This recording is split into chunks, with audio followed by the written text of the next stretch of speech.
1, 2, 3, 4. You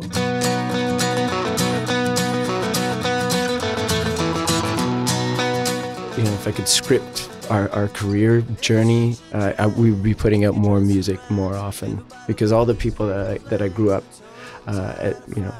admiring, put out a record a year. But it just doesn't seem possible in this environment right now. We have to spend so much time on the road just to keep the band going, just to survive, which is not a bad thing. It just means that you're away from that creative mindset more and more.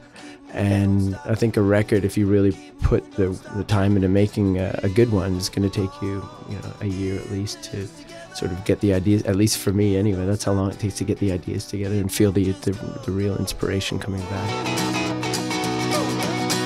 I think Chemical City was probably the hardest, but in that sense, maybe the most satisfying, and one that I still look back to as kind of changing the path of our career, in that we stuck to our guns in the face of the first time really that there was any expectation on us as a band to live up to whatever we've managed to do at that point. And going in there and still trying to be creative and honest in your songwriting was the most challenging it's ever been.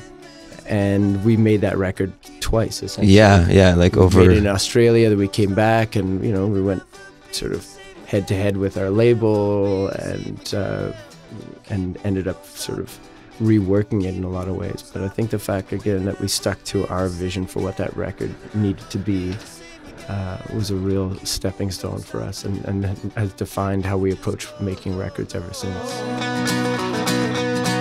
It's so funny, because when we started playing in a band, it was almost impossible not to sell out. But the word "sell out" was on the tips of everybody's tongue all the time, and you couldn't take a step in any direction towards the commercial without the brand instantly coming down. And now, again, the climate of the music industry's changed so dramatically that a band will do what a band has to do in order to get by and keep going. And so all of a sudden, all these people who I'm sure 15 years ago would have been ultra protective of their street credibility, will go and put their song in a car commercial, or be one of those seen as a lucky band now who gets one of those coveted slots on TV, and yeah, that's just how people get by these days. Look at ominously, yeah. We have our evidence right here. I'm disappointed that I didn't wear mine today. We played a show the other night, last night, and sometimes you don't run into each other before you walk on stage. Like, okay, here we go, we're on stage. 4 of us, all in the front. Our saxophone player, Sam, myself, and James were complete denim. Full tuxedo. I mean, yeah. Evening. I call it evening wear. But absolutely, it's by far the most versatile, sturdy outfit that you can put on, and it'll never let you down. You can be anywhere at any time.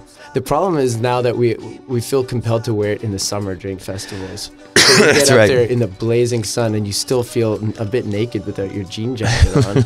So you play, I'll go through the first 3 or 4 songs, and then have to throw it away after that. But yeah, denim's definitely my favorite color.